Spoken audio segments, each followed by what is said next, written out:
So now let's talk about how, as a financial advisor, I see these in the practice and how we take action to manage them. Because we're aware of these biases, we need to counter them, right? And number one, from emotional bias, number one thing we do is set up an automation process, have it systematic. You work for a firm, every month you're making contributions to your 401k. That way it reduces the emotional biases of, the wars and politics and, what interest rates doing, what the Fed's doing, all this emotional baggage that's there. If you simply automate it, it removes that human bias. Another one is, and we do this with every client, you have a agreed to model portfolio. And once you have that way you're not constantly altering, adding and removing and changing. You can stick with your model portfolio. That eliminates a lot of that emotional bias because humans want to make a decision. And if something happens, we need to react. And a lot of way to eliminate that bias is to not react.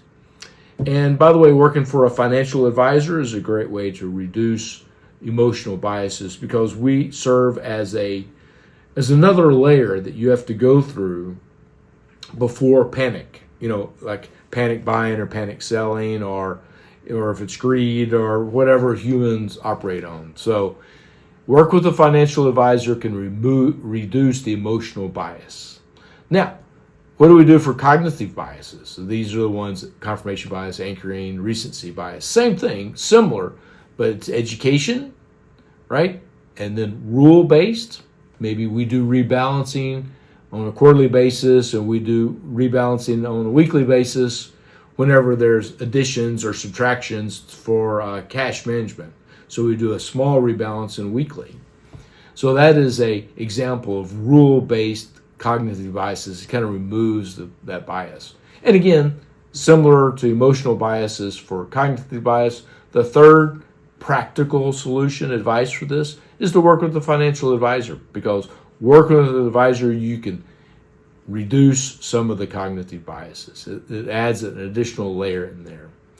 So this is the distinction between biases. We all have emotional biases and cognitive biases. It's important to be aware that humans are emotional beings and our decisions are driven by a lot of factors. Our education, our feelings, our thinking. Sometimes it's errors in thinking like cognitive biases. So thanks for taking the time to watch. Now, if you found this of benefit, thank you. Please like, subscribe, and most importantly, just click on the website, Hamilton Financial Planning. Subscribe to us for a meeting. I'll be happy to chat with you. We can discuss your concerns or comments. Thank you for your time.